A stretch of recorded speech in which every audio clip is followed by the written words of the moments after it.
Every year, I meet with local leaders and citizens in all 95 Tennessee counties, and with each visit, I am more and more encouraged by the changes I see. Low taxes, pro-business policies, and less invasive government have encouraged growth that my Democratic colleagues are not seeing back in their states. But still, many areas of Tennessee are hurting, and those that aren't are feeling the negative effects of inflation and broken supply chains. What has happened over the past few years is proof that these Tennessee families and businesses are much better at spending their own money than the federal government is at spending taxpayer money. They have to be, because if they were as reckless with their paychecks as the Biden administration is with taxpayer funds, they would have gone bankrupt a long time ago. When they saw what the president put together in his latest budget request, they were not surprised, but they were incredibly discouraged at the idea of another year of federal spending that leaves our southern border vulnerable and guarantees another year of unsustainable inflation. Joe Biden and the Democrats have made it their mission to tax and spend this country into oblivion. But adding insult to injury is their commitment to ignoring the actual problems the American people are facing on a local level: inflation, drugs, crime, and continued supply chain problems. During my recent visit with officials in Cannon County, they had a lot to say about how this failure to govern has affected their ability to follow through on even the most basic public works projects. Like many distressed counties around the country, Cannon County received emergency funding during the pandemic. They put it toward short-term projects that for this community were really a once-in-a-lifetime opportunity to grow. But here's the problem. Over the past 2 years, my Democratic colleagues have spent so much money and driven inflation so high that any progress Cannon County leaders could have made with those projects has been completely washed out by the overall effects of inflation. For Joe Biden and the Democrats, this is something that's easily brushed aside. But for the people of Cannon County, it means that something as essential as a water project is stalled indefinitely. The topography of Cannon County makes it pretty hard to bring water in.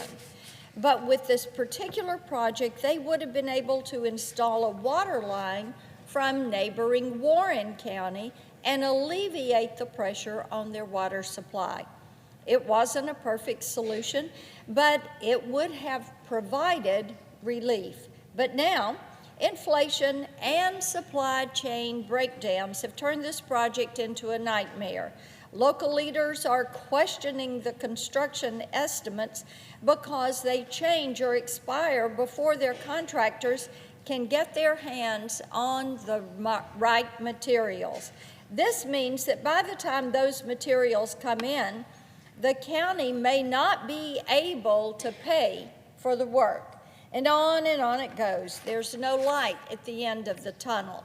The White House can spin this all they want, but this is not how business normally works. Joe Biden and the Democrats have embraced dysfunction at every turn, and Tennesseans, they're the ones that are suffering. Our wide open southern border has come up in every single county meeting I've taken since Joe Biden took his oath of office. And over the past few years, we have watched the situation become increasingly dire. Every town is a border town, and every state is a border state, including Tennessee. When I was in McMinnville earlier this year, local leaders described to me in great detail how the Biden administration's refusal to secure the border has pushed local police to the breaking point. For a town that small, the people of McMinnville should not be suffering from so much crime.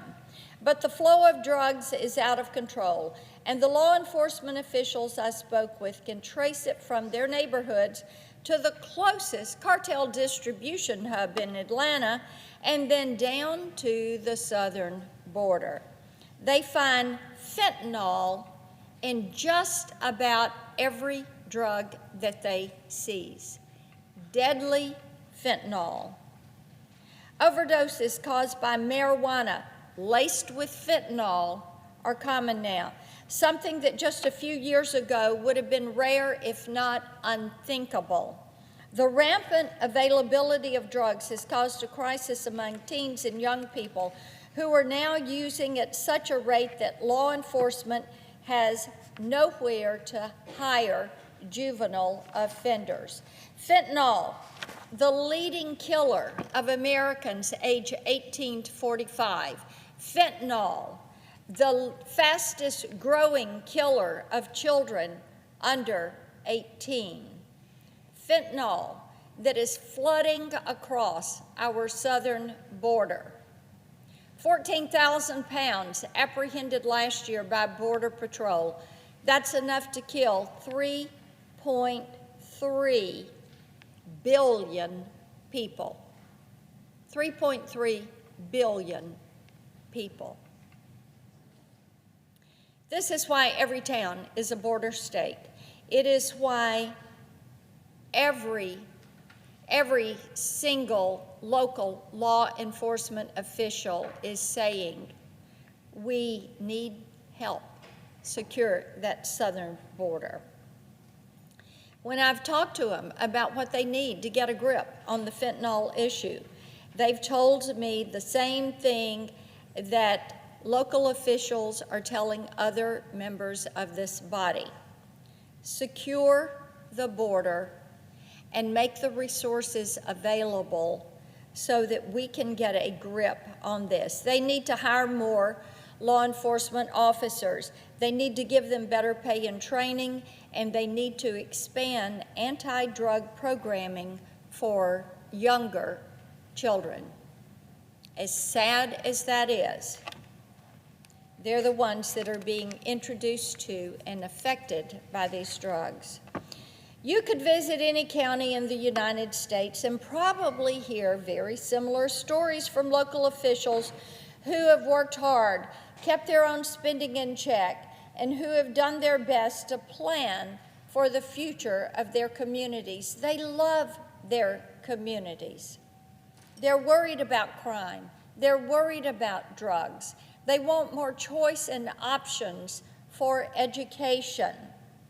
They want security in their local streets. Officials in the White House and here on Capitol Hill know what their policies have done to these local leaders and to the American people. They also know that the president's budget request doesn't reflect what they need or even what they want. They're asking for relief.